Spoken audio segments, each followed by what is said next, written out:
Vamos abrir as nossas Bíblias na carta de Paulo aos Romanos, capítulo de número 5. Aos Romanos 5, versículo de número 18. Romanos, capítulo de número 5, versículo de número 18. Diz assim a Bíblia Sagrada: pois assim como por uma só ofensa veio o juízo sobre todos os homens para a condenação, assim também por um só ato de justiça veio a graça sobre todos os homens para justificação de vida. Podeis assentar. O texto de Romanos 5, a partir do verso de número 12, traz uma série de paralelismos, de comparações contrastantes entre Adão, o primeiro homem, que pecou, transgrediu, trouxe sobre a humanidade, por sua transgressão, maldição, e Jesus Cristo, o homem perfeito, o Deus encarnado, que traçou uma história diferente. A Bíblia mostra nesse paralelismo, nesses contrastes, que tanto o ato de Adão como o de Cristo tem implicações para todos nós. No caso, diz o texto aqui no verso 18, que por uma só ofensa, pelo pecado original, a transgressão de Adão no Éden, veio juízo sobre todos os homens para a condenação. O juízo entrou no mundo para fisgar os transgressores e colocá-los debaixo de condenação. Note como há uma ordem.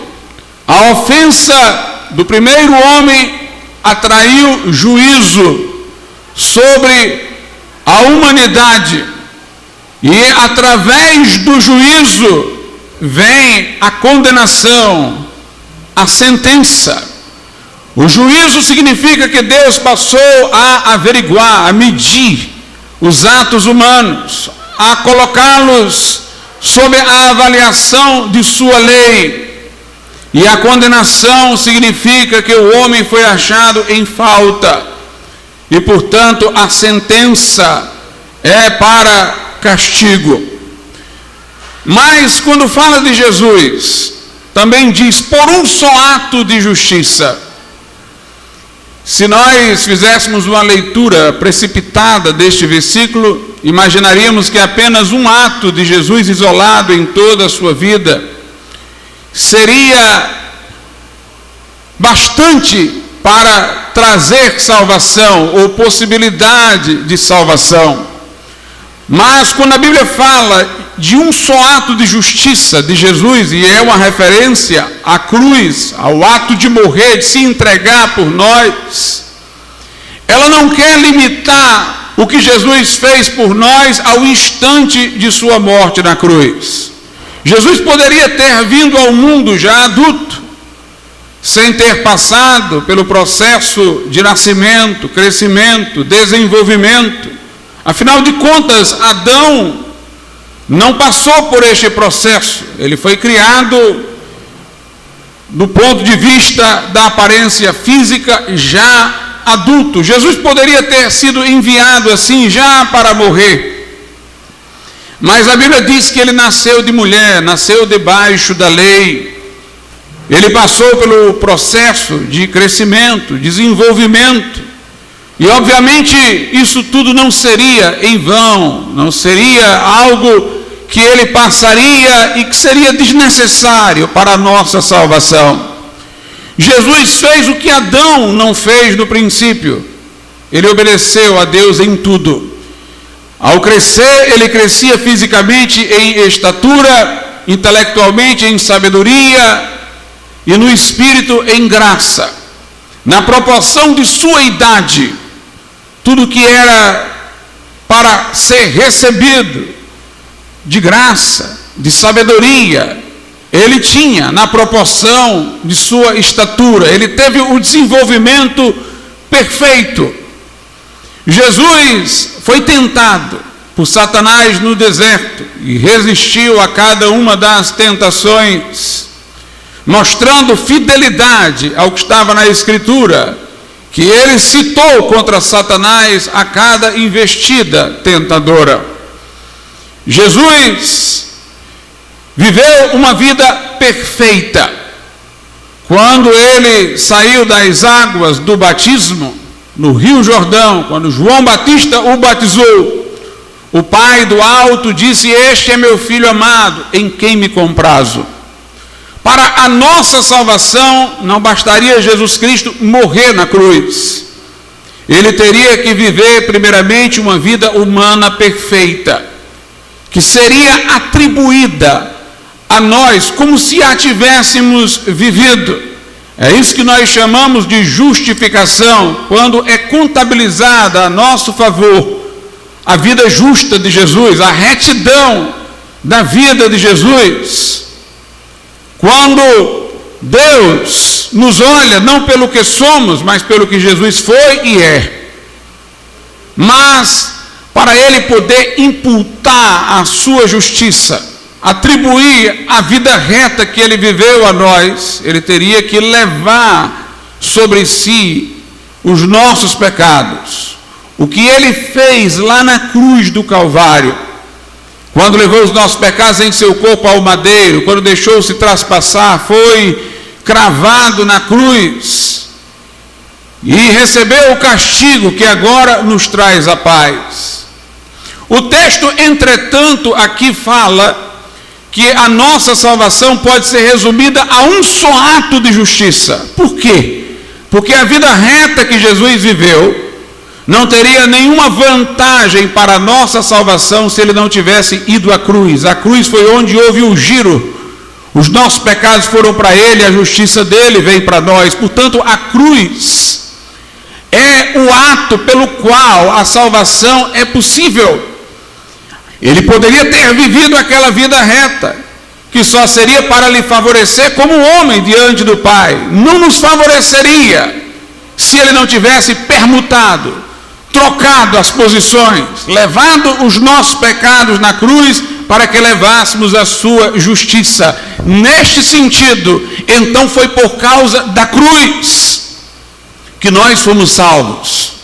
Dizer isso não significa que ele não tinha que ter vivido a vida reta que viveu primeiramente, teria que ter, mas toda aquela vida reta seria em seu próprio favor e não de nós, se não tivesse a cruz. A cruz é o ato pelo qual todos os méritos de Jesus Cristo podem ser atribuídos ao que crê, assim como os nossos pecados foram a Ele atribuídos lá na cruz do Calvário.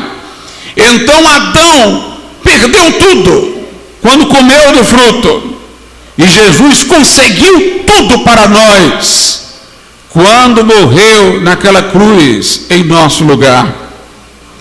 O texto está, portanto, contrastando não somente Adão com Jesus, mas o pecado original com a cruz, a transgressão com o sacrifício da cruz. E coisa curiosa, né, irmãos? O pecado pareceu uma coisa tão simples, comer de um fruto, e revertê-lo uma coisa tão difícil. Precisou de sangue sendo derramado, de sofrimento agonizante. Um privilégio todo perdido por um ato banal de comer um fruto quando se poderia comer de toda a árvore. E um ato sacrificial de profunda entrega para nos resgatar, que levou o Filho de Deus a se encarnar, a viver uma vida reta como homem, para depois naquela cruz levar os nossos pecados para que nós levássemos a sua justiça. O texto então diz: pois assim como por uma só ofensa veio o juízo sobre todos os homens para a condenação, assim também por um só ato de justiça veio a graça sobre todos os homens para justificação de vida. Nós vemos que graça está em oposição a juízo. O juízo diz aquilo que realmente merecemos. O juízo é uma avaliação. Se nós fôssemos considerados por Deus conforme os padrões de julgamento da sua lei, nós teríamos por consequência necessária a condenação. Descendentes de Adão, filhos da desobediência, herdeiros da queda, chegamos a este mundo sob os efeitos da transgressão de Adão, com as energias morais para fazer o bem danificadas. Reconhecemos o bem e fazemos o mal. Projetamos viver para o bem e somos corrompidos, desviados no caminho. Todos pecaram e destituídos estão da glória de Deus, não há um justo nenhum sequer. Portanto, à luz do juízo, não há outra consequência que não condenação. Mas oposto ao juízo está a graça. O juízo dá o que é devido. O juízo é quando nós somos examinados de acordo com um padrão de proporcionalidade. E aí somos achados em falta, em dívida. Mas a graça é misericórdia, é favor imerecido, é benevolência. Deus não poderia ser gracioso para conosco sem que antes nossa dívida fosse saldada. E quem pagou essa dívida foi Jesus Cristo. Note, quando dizemos que a salvação é pela graça, nós não queremos afirmar que ela não teve preço. Nós queremos afirmar que quem pagou o preço foi outro, para que se nos oferecesse Deus a graça. Jesus pagou o custo para que a salvação fosse oferecida a nós de forma gratuita. Pelo juízo vem a condenação, mas pela graça, diz o texto, vem justificação. A graça faz com que os nossos pecados sejam considerados pagos na cruz de Cristo, e a vida reta de Jesus seja contabilizada a nosso favor, atribuída a nosso favor.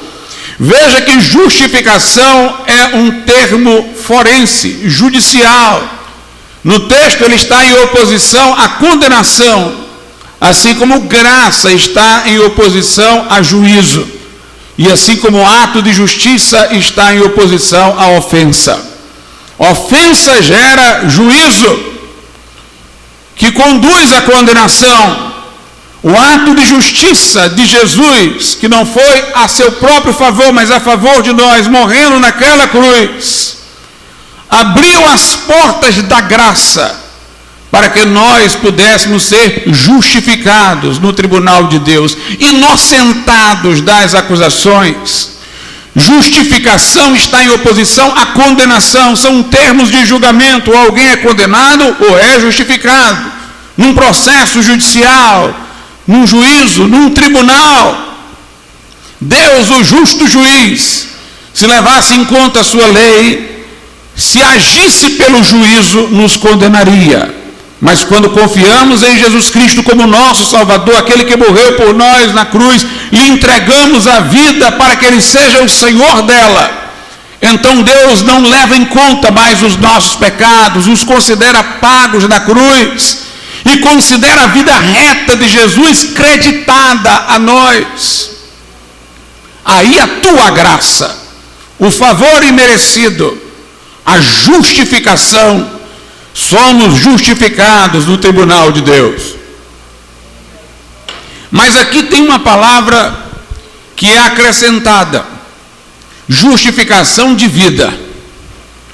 Ou, conforme outras traduções, justificação que concede vida, justificação que é para a vida, justificação que dá vida. O texto, portanto, ele acrescenta, quando fala do lado da salvação, uma informação a mais. Fala do ato de justiça de Jesus na cruz a nosso favor, que abriu as portas da graça, pela qual somos justificados, mas está dizendo que essa justificação dá vida. De acordo com a Bíblia Sagrada, quando Adão pecou, ele morreu. Obviamente não de modo físico, sua morte física demorou muito tempo ainda. Mas Deus havia dito a Adão que no dia em que ele comesse da árvore que Deus dissera que não se deveria comer, no dia em que ele comesse, ele morreria. No dia em que vocês comerem, Deus disse a Adão e Eva, vocês morrerão. Algum tipo de morte veio sobre Adão e Eva quando eles pecaram, quando eles transgrediram. Essa morte foi a morte espiritual. De acordo com a Bíblia Sagrada, morte não é o fim necessariamente de uma coisa por inteiro. Morte é um estado de separação de uma fonte de vida. A Escritura diz que uma fé que não gera obras é morta em si mesma. Ela não tem vida. Se ela tivesse vida, ela produzia obras, estaria aliada a obras. Tiago diz que o corpo sem o espírito está morto. É verdade que o corpo morto começa a entrar em decomposição, começa a entrar em putrefação, mas o estado de morte do corpo é por causa do que está ausente dele, o espírito humano, que já saiu, que está no céu ou no inferno agora. E a morte espiritual quer dizer que Deus não estava mais habitando no homem. Nós fomos criados à imagem e semelhança de Deus. Eu via no passado uma ilustração muito curiosa, faziam até uma historinha para crianças, da luva. Não sei se os professores de criança aqui que trabalham há mais tempo nisso lembram dessa história da luva. Era uma luva que procurava uma mão para entrar dentro.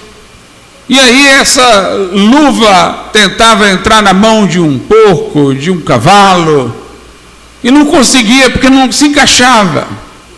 Até que encontrava a mão de um ser humano, e aí ela encaixava muito bem. E a lição no final era de que nós fomos criados à imagem e semelhança de Deus, como aquela luva era a imagem da mão humana. E que, portanto, somente Deus pode nos preencher. Os reformadores diziam que quando se olha para o homem caído, se vê nele ao mesmo tempo beleza e ruína, como se fosse uma casa imponente, um grande palácio, mas abandonado e arruinado.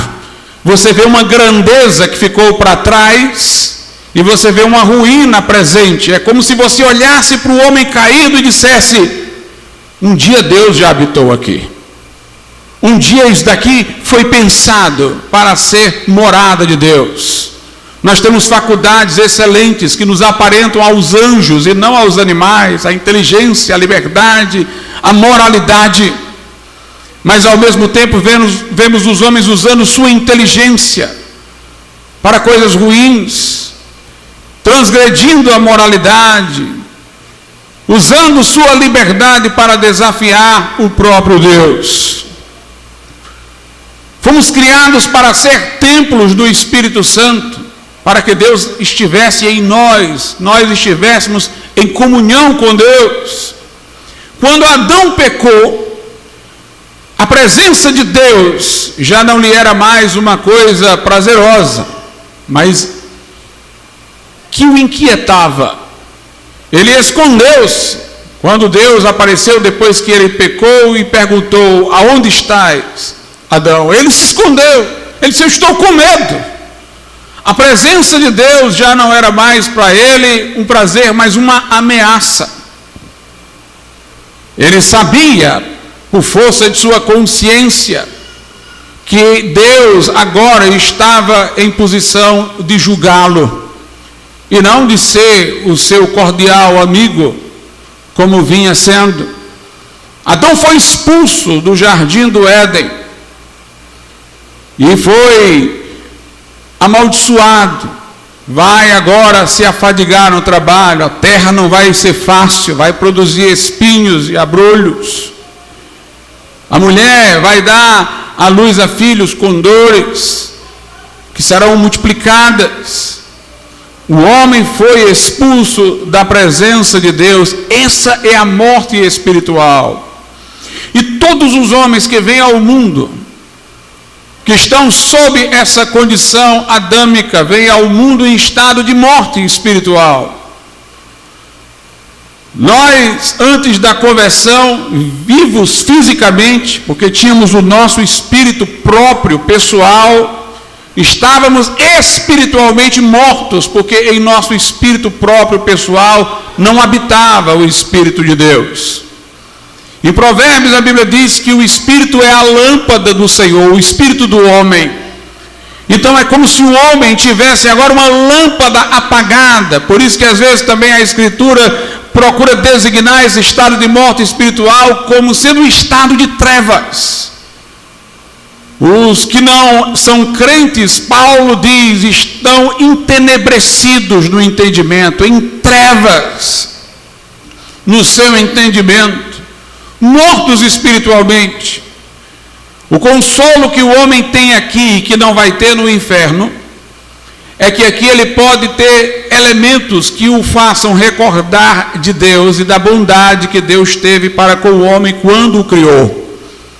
Ele vê o sol brilhar, os pássaros cantarem, o barulho agradável das águas, ele tem o prazer das frutas, ele tem as belezas das montanhas e da criação. Mas quando ele estiver no lugar de condenação, ele que já está morto espiritualmente, perderá também esses elementos de recordação, que não estarão mais lá com ele. O inferno é chamado de trevas exteriores, trevas que ficam do lado de fora, onde há choro e ranger de dentes. Não tem elementos lá para consolo, para recordação. É um vazio completo. O incrédulo aqui mesmo, sem ser habitação de Deus, ele tem estas belezas para admirar, e ele não percebe que às vezes, sendo ateu, sendo repulsivo com a fé dos crentes, o que na verdade ainda torna este mundo de algum modo aprazível para ele, são as recordações de Deus nas coisas criadas, que ele não se apercebe que seja isso. Os prazeres da música, os prazeres dos alimentos, até as noções que ainda temos de amizade entre os homens. Mas no inferno não haverá amizade. Os que estiverem lá, quando se olharem, eles se acusarão mutuamente. Cada um verá o outro como responsável por estar lá, e ainda como alguém que está lá porque você também não fez a sua parte para com ele. O clima será de desconfiança entre os homens no inferno, não de amizade. Portanto, a Bíblia diz que o homem morreu espiritualmente, embora não estando no inferno, ele ainda tenha aqui esses consolos nessas recordações. Por isso que, quando se consolida o estado no além-túmulo, sem a presença de Deus, as palavras se agravam para a morte eterna, segunda morte, porque aí nem mais os elementos que possam dar algum tipo de consolo restarão. De acordo com a Escritura, quando nós nos convertemos, nós recebemos vida. Nós saímos do estado de morte espiritual e entramos na vida espiritual. Recebemos a presença de Deus em nosso coração. Somos vivificados.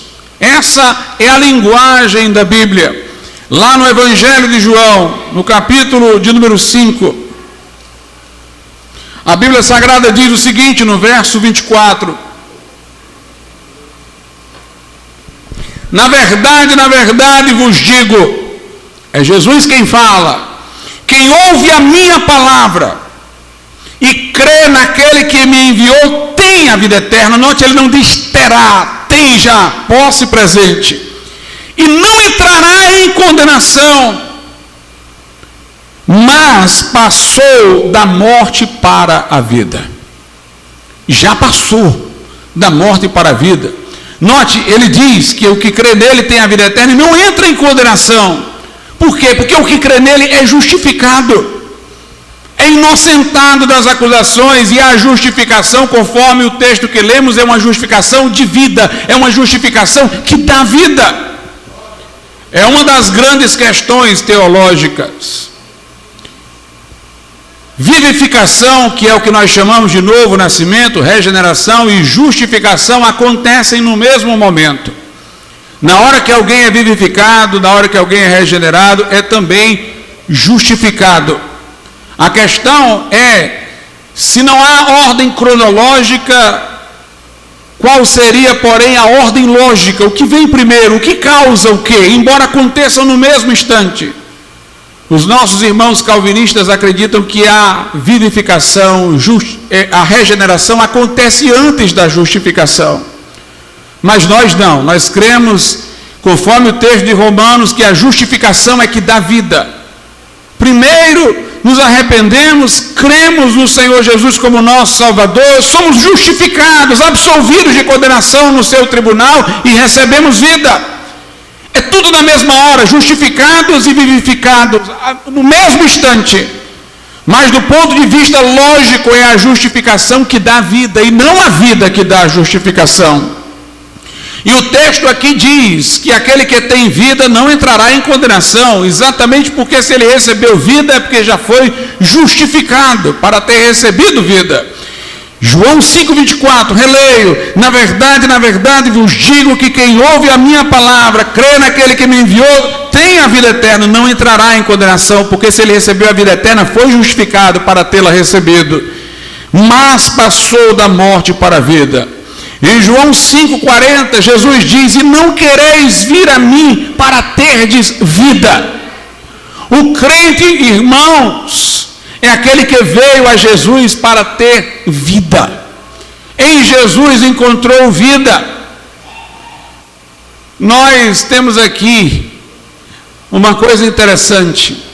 Como o crente tem vida, a criação para o crente brilha mais. Porque aquele que criou todas as coisas habita em nós. Se você é crente e olhar para o céu azul, você vai conseguir ver um azul mais bonito que o incrédulo. Porque o incrédulo só vê no azul a recordação do Deus que criou. Mas você vê o azul pelo Deus que criou, que habita em você. O crente é para ouvir o canto dos pássaros, mais ritmado. Quando o crente bebe água, a água é para matar mais a sede. Você só tem que beber e se lembrar que aquele que habita em você, lhe deu vida, é aquele que lhe dá água, lhe dá o pão. Por isso, meus irmãos, o crente tem alegria.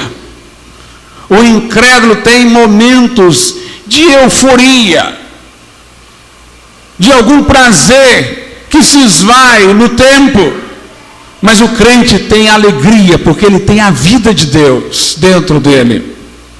Lá em Efésios, no capítulo de número 2, a Bíblia Sagrada diz o seguinte, Efésios 2, a partir do 1, e vos vivificou, está falando com crentes, estando vós mortos em ofensas e pecados, em que no outro tempo andaste segundo o curso deste mundo, era como nós éramos, nós seguíamos a correnteza do mundo, segundo o príncipe das potestades do ar, que é o diabo, do espírito que agora opera nos filhos da desobediência, entre os quais todos nós também antes andávamos, nos desejos da nossa carne, fazendo a vontade da carne e dos pensamentos, e éramos, por natureza, filhos da ira, como os outros também, mas Deus, que é riquíssimo em misericórdia, pelo seu muito amor com que nos amou, estando nós ainda mortos em ofensas, nos vivificou juntamente com Cristo. Por Por isso, o Deus que absolve é o Deus que muda a nossa vida, porque nos tira da morte espiritual, porque sopra vida em nosso coração, porque passa a habitar em nós. Nós somos justificados pelo sangue de Cristo, mas todo justificado é vivificado, é transformado para ser uma nova criatura. Se alguém diz que recebeu justificação, foi perdoado e absolvido no tribunal de Deus e nada acontece de novo, está errado, porque a justificação dá vida. Portanto, é isso que a justificação dá. Mas vamos ver qual é agora a base da justificação. Ela dá vida, mas qual seria a sua base? Romanos capítulo de número 5, versículo de número 9. Logo, muito mais agora, tendo sido justificados pelo seu sangue, seremos por ele salvos da ira futura de Deus. Nós somos justificados pelo sangue de Cristo. A justificação da vida. E a base da justificação é o sangue de Jesus. Se ele não tivesse morrido, se ele não tivesse vertido o sangue lá na cruz, nós não poderíamos ser absolvidos no tribunal de Deus, não poderíamos ter os pecados perdoados, não poderíamos ter a imputação, a atribuição da justiça, da vida reta de Jesus a nosso favor. A Bíblia Sagrada nos ensina, essa é uma palavra-chave da mensagem dos crentes, que Jesus é o único e todo suficiente Salvador. Quando nós falamos que a pessoa tem que aceitar Jesus, alguns dizem, não, mas eu aceito Jesus. E de alguma forma ele acredita em Jesus pelos ensinos da religião dele. Mas o que o crente ensina é que a pessoa tem que aceitar Jesus como único e todo suficiente Salvador. Porque veja bem, para que pudéssemos ser salvos, alguém tinha que pagar integralmente a nossa dívida. E Jesus o fez lá na cruz, vertendo o seu sangue. O seu sangue nos purifica de todo pecado. Ele disse, está consumado. Nós não entendemos que seja necessário o sacrifício de Jesus Cristo ser complementado por nossas obras ou penitências. Por um tempo depois da morte no purgatório, por sucessivas reencarnações, onde pela lei do karma, o que de errado fizemos nessa vida, vamos pagar em outra. O malfeitor que se converteu ao lado de Jesus na cruz, ouviu de Jesus isso, hoje mesmo tu estarás comigo no paraíso. A Bíblia diz, ainda que os vossos pecados sejam como a escarlata, Deus os tornará mais alvos do que a branca lã. O perdão de Deus é integral, a absolvição de Deus garante o céu. A cruz de Cristo é completa. Nós não acreditamos que quando celebramos a ceia do Senhor com o pão e o vinho, nós estamos renovando, atualizando o sacrifício de Jesus Cristo, como se ele tivesse um prazo de validade e a gente estivesse estendendo a cada Eucaristia esse prazo de validade. Esse é o ensino romanista. Mas nós cremos que estamos apenas celebrando o que Jesus já fez, recordando, tomando do pão e do vinho em memória do que ele fez por nós, não repetindo, não renovando, não atualizando, porque o que ele fez foi de uma vez para sempre. Mas quando Jesus morreu na cruz, era preciso um sacerdote que no santuário celeste entrasse levando o sangue de Cristo. No Velho Testamento havia um sacerdote que imolava o animal, que representava Cristo que seria crucificado, e que levava o sangue do animal para apresentar a Deus. Era preciso um sacerdote, mas até esse ofício é do próprio Cristo. Por isso que ele ressuscitou.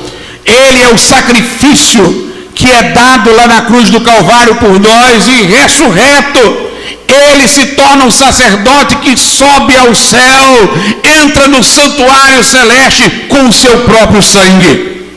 Se nós tivéssemos alguma divisão de pessoas na nossa salvação para que fossem nossos salvadores, seria aí um que morria e outro que oferecia. Mas Jesus é o que morre e o que oferece. Ninguém o ajuda. Ninguém complementa o que ele faz. ninguém vem e adiciona. Ele fez tudo. Lá em Hebreus a Bíblia deixa isso claro para nós. Na carta aos Hebreus, a Bíblia diz o seguinte, no capítulo de número 9, versículo 26, de outra maneira, necessário lhe fora padecer muitas vezes desde a fundação do mundo, mas agora, na consumação dos séculos, uma vez se manifestou para aniquilar o pecado pelo sacrifício de si mesmo. Preste atenção, ele veio na consumação dos séculos. Jesus veio por desígnio e propósito do Pai. E ele se manifestou uma vez. Este evento é singular. David Hume, um crítico do cristianismo, dizia o seguinte: se Deus se encarnou, por que isso não aconteceu várias vezes? Se a ressurreição de Jesus Cristo é verdadeira, porque outros não ressuscitam? Mas o que a Bíblia diz é que o que é referente a Jesus foi singular. Nós haveremos de ressuscitar no futuro, mas ele é o primogênito dentre os mortos. Ele é o singular agora. Ele não veio para morrer várias vezes, mas morreu uma vez, ressuscitar uma vez, se manifestou uma vez. Se isso acontecesse corriqueiramente, então ele não seria singular, ele não seria o que fez de forma perfeita e acabada. Mas ele se manifestou uma vez para aniquilar o pecado. Aniquilar significa destruir por completo. Ele não veio para enfraquecer o pecado e deixar que a gente termine de derrubar o que resta do pecado. Ele veio para aniquilar o pecado. E note, pelo sacrifício de si mesmo, não foi pelo sacrifício de outro. Quando diz pelo sacrifício de si mesmo, é para dizer que ele mesmo fez tudo. Ele não veio para fazer outro morrer em nosso lugar, ele veio para se sacrificar a si mesmo, indicando, irmãos, que é ele próprio que nos salva. O que foi feito, ele fez por si mesmo, sem complemento, sem ninguém mais. A Escritura diz, em Hebreus 10:10, na qual vontade temos sido santificados pela oblação do corpo de Jesus Cristo, feita uma vez. Jesus não veio só para cumprir um plano do Pai, conforme o texto anterior o disse, na consumação dos séculos, como se ele viesse apenas mecanicamente cumprir um desígnio. Ele veio por vontade própria. Ele veio em cumprimento à vontade do Pai, não era só um script. Deus queria nos salvar, na qual vontade temos sido santificados pela oblação do corpo de Jesus Cristo, feita uma vez. E depois, meus irmãos, de morrer na cruz, num sacrifício perfeito e completo, ele ressuscitou e foi ao céu, apresentar o seu próprio sangue diante do Pai. Hebreus 9:12. Nem por sangue de bodes e bezerros, mas por seu próprio, note, seu próprio sangue, entrou uma vez no santuário celeste, havendo efetuado uma eterna salvação, uma salvação que é para sempre. Em Hebreus 7, ainda é mais explícita a suficiência de Jesus. Hebreus 7, a partir do versículo 25, portanto ele pode também salvar, note, perfeitamente quer dizer completamente. Ele pode fazer tudo, ele pode nos salvar por inteiro, pode também salvar perfeitamente os que por ele se chegam a Deus.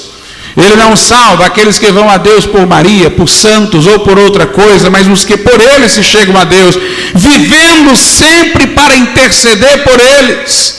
Jesus está ressuscitado e vive para sempre ao lado do Pai como nosso sumo sacerdote, para ser o nosso intercessor contínuo. Nós não precisamos da intercessão de santos lá no céu, da intercessão de Maria, porque Jesus Cristo é aquele por intermédio de quem vamos a Deus, é aquele que vive sempre para interceder por nós. Por isso ele pode salvar perfeitamente os que por ele se chegam a Deus. E o verso 26 vai começar a dizer que ele é tanto o sacerdote perfeito como o sacrifício completo, porque nos convinha tal sumo sacerdote, santo, inocente, imaculado, separado dos pecadores e feito mais sublime do que os céus, que não necessitasse, como os sumos sacerdotes, de oferecer cada dia sacrifícios, primeiramente por seus próprios pecados e depois pelos do povo, porque isto fez ele uma vez, oferecendo-se, note, a si mesmo, seu próprio sangue, oferecendo-se a si mesmo, ele próprio pode salvar perfeitamente. Nós pregamos a Cristo e este crucificado e acabou-se, porque em nenhum outro há salvação, disse Pedro em Atos 4,12. Em nenhum outro há salvação, porque nenhum nome outro foi dado debaixo do céu, pelo qual havemos de ser salvos.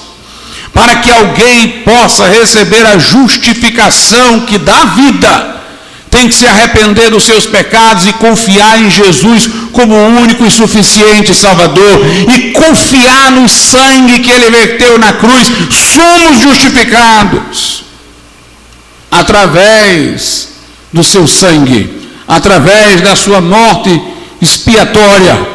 Mas o Cristo aonde vamos entregar a nossa vida, a quem vamos entregar a nossa vida, está ressuscitado, está vivo dentre os mortos, é o nosso sumo sacerdote, que por nós intercede à destra do Pai. Então, a justificação da vida é a consequência, a base dela é o sangue de Cristo. E o modo de sermos justificados é por graça. Romanos, capítulo de número 3. Romanos 3, versículo de número 24. Eu vou ler o 24 e 25. Sendo justificados gratuitamente pela sua graça, pela redenção que há em Cristo Jesus, ao qual Deus propôs para propiciação pela fé no seu sangue, para demonstrar a sua justiça pela remissão dos pecados dantes cometidos sob a paciência de Deus. Note, o texto diz que Deus propôs Jesus Cristo para ser propiciação, paga dos nossos pecados, através da nossa fé, que recebe-o dessa forma. Diz aqui o texto que nós somos justificados gratuitamente por graça. Não há forma mais redundante, mais clara de mostrar, irmãos, que nossa justificação não se deve aos nossos méritos, às nossas obras, ao que nós fizemos. O texto não só diz que fomos justificados gratuitamente, não só diz que fomos justificados pela sua graça, mas diz que fomos justificados gratuitamente pela sua graça,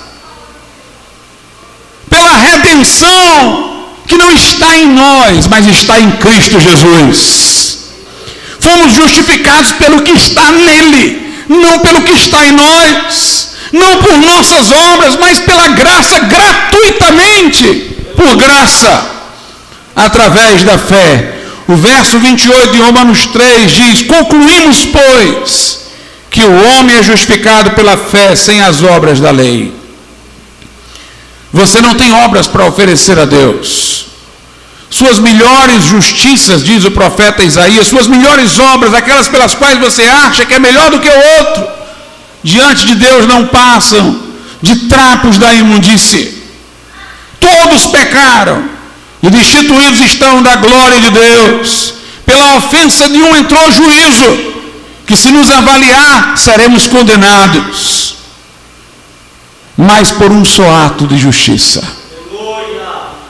por Jesus Cristo, que fazendo-se homem, viveu retamente, e naquela cruz inverteu as posições, fez todo o mérito dele vir para os crentes e os pecados dos crentes irem para ele. Por um só ato de justiça, por meio do sangue da cruz, você pode ser justificado através da fé nele. Mas creia nele de ponta a ponta.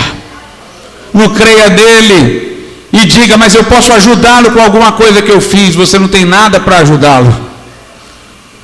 Não creia nele na religião, não creia nele no pastor, não creia nele no padre, não creia nele na cerimônia, não creia nele e na confissão, não creia nele no batismo, não creia nele na penitência, não creia nele no purgatório, não creia nele na reencarnação. Creia somente nele. Ele é o alfa e o ômega, é o primeiro e o último, é o princípio e o fim da salvação. Ele desceu, ninguém o trouxe de lá. A Bíblia diz: quem subirá ao céu a trazer Cristo dentre os mortos? Ninguém diga que ele precisou de Maria para vir. Ele poderia ter vindo por outra mulher. Maria foi uma mulher de Deus e por isso foi escolhida. Mas ele poderia vir de qualquer forma. Deus fez Adão sem precisar de mulher nenhuma. Quem trouxe do céu Jesus? Não fomos nós. Deus o enviou. Ele veio. Ele morreu naquela cruz sozinho, tão sozinho que até os discípulos o abandonaram. Morreu em seu lugar, fez um sacrifício perfeito. Quem o fez ressuscitar? Foi você, fui eu. A Bíblia diz: quem descerá ao abismo a trazer Cristo dentre os mortos? Não fomos nós, foi Ele. Ele disse: destruí o santuário que em 3 dias eu reconstruo. Ele disse: minha vida ninguém me tira de mim, eu dou e eu tomo de volta. Foi Ele que ressuscitou. Quem o elevou aos céus? Fomos nós. Foi Ele que subiu diante dos discípulos. Foi Ele que entrou no santuário e ofereceu ao Pai o seu sangue. É Ele que está à direita de Deus. É Ele que intercede por nós. É Ele que é o nosso sumo sacerdote.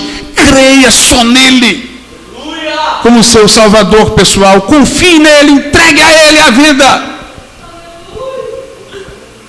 E você será de graça justificado, absolvido no tribunal de Deus, não para ser a mesma pessoa que você era, porque essa justificação dá vida. Com essa justificação você vai passar da morte para a vida, das trevas para a luz. Deus não vai ser apenas alguém de quem você possa se recordar pelos elementos da criação. Deus vai ser o seu amigo mais chegado que o irmão. Ele vai ser vida em você. Entrega teu caminho ao Senhor, confia nele, o mais ele fará. Vamos ficar de pé.